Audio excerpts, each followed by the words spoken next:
एक और बड़ी खबर इस वक्त आपको बता दें, नेतन्याहू ने ईरान पर हमला लाइव देखा है। कमांड पोस्ट विंग में मौजूद थे नेतन्याहू जिस वक्त ये हमला हो रहा था, और साथ ही साथ रक्षा मंत्री योव गैलेंट भी नेतन्याहू के साथ मौजूद थे। इजरायली सेना की पूरी कार्रवाई को मॉनिटर कर रहे थे, देख रहे थे, एक एक मूव पर उनकी नजर थी।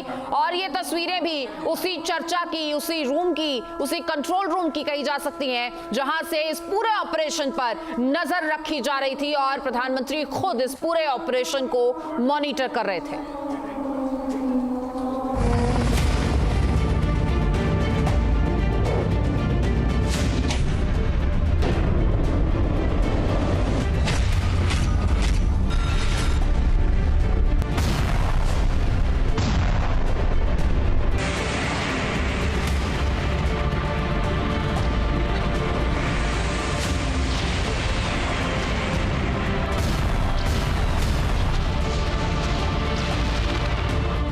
ईरान पर इजराइल का काउंटर अटैक।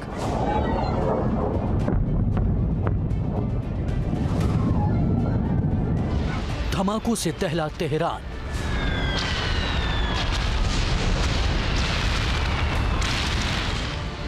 एक अक्टूबर के हमलों का लिया बदला।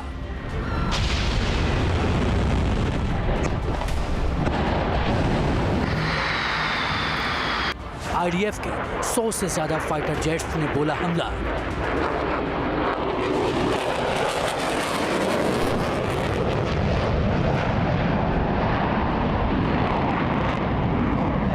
इजराइल के हमले से ईरान में कई जगह ऐसे ही धमाके हुए।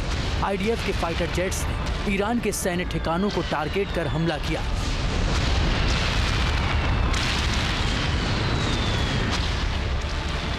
अचानक हुई इस स्ट्राइक के बाद ईरान में अफरा तफरी मच गई।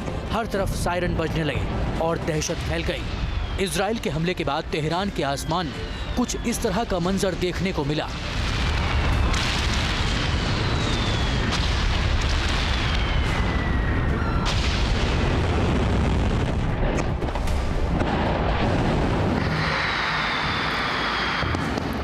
ईरान में लोग जब गहरी नींद में सो रहे थे तभी इजराइल ने भीषण हमला कर दिया। इजराइल की एयरफोर्स ने तेहरान और कराच समेत 5 शहरों में 10 से ज्यादा ठिकानों पर तबाही मचाई।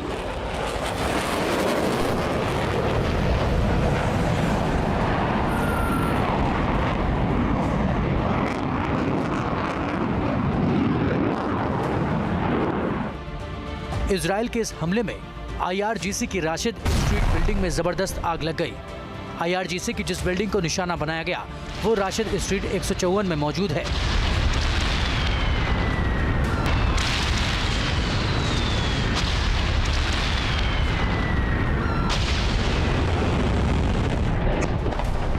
इजराइल के प्रधानमंत्री बेंजामिन नेतन्याहू खुद ईरान पर हमले की मॉनिटरिंग कर रहे थे। हमले के दौरान वो तेल अवीव के डिफेंस हेडक्वार्टर में मौजूद थे। उनके साथ इजराइल के रक्षा मंत्री योव गैलेंट भी मौजूद थे। इजराइल की एयर स्ट्राइक 1 अक्टूबर के मिसाइल अटैक का बदला है। हिजबुल्लाह चीफ हसन नसरल्लाह की मौत के बाद ईरान ने 1 अक्टूबर को तेल अवीव में हमला किया था। ईरान पर इजराइल का अटैक उसी का जवाब है। हमले के बाद इजरायली सेना ने जवाबी कार्रवाई को अपना रक्षाधिकार बताया। In response to months of continuous attacks from the regime in Iran against the state of Israel, right now, the Israel Defense Forces is conducting precise strikes on military targets in Iran. The regime in Iran and its proxies in the region have been relentlessly attacking Israel since October 7th on 7 fronts, including direct attacks from Iranian soil.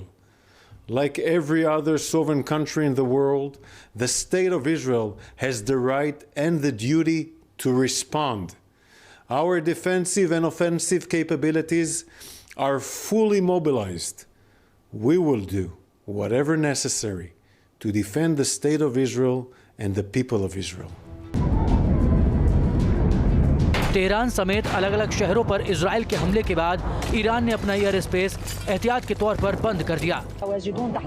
Israel ने जिस तरह Iran के ठिकानों को निशाना बनाया उससे साफ है कि उसने पूरी तरह पुख्ता प्लानिंग की थी।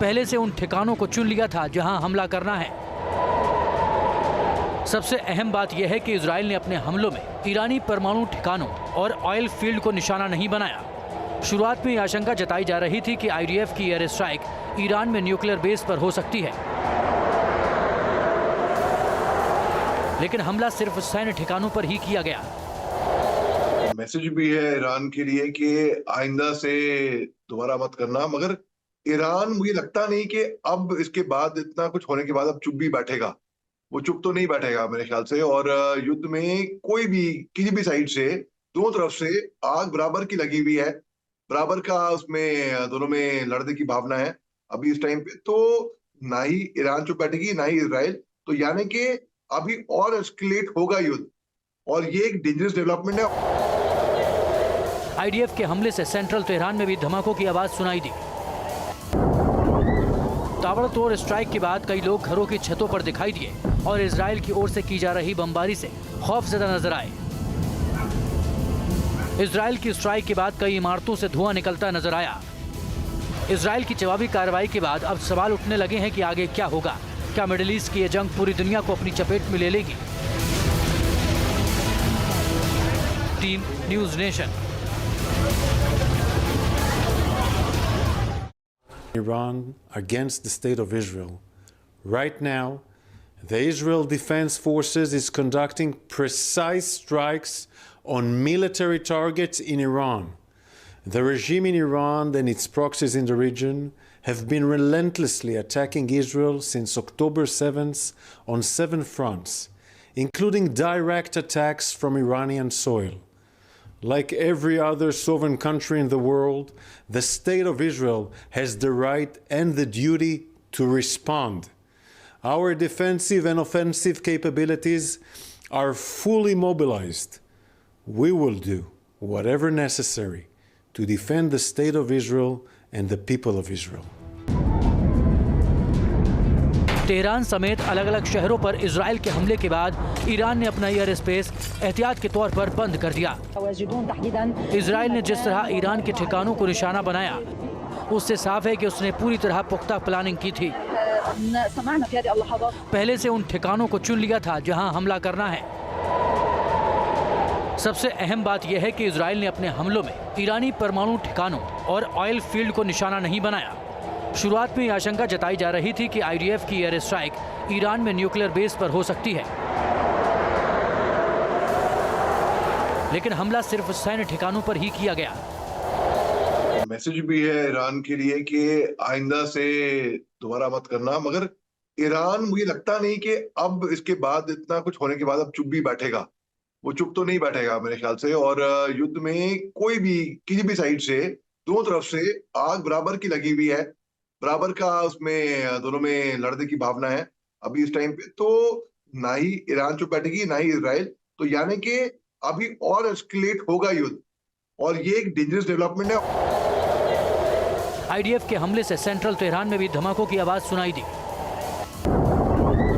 ताबड़तोड़ स्ट्राइक के बाद कई लोग घरों की छतों पर दिखाई दिए और इजराइल की ओर से की जा रही बमबारी से खौफजदा नजर आए।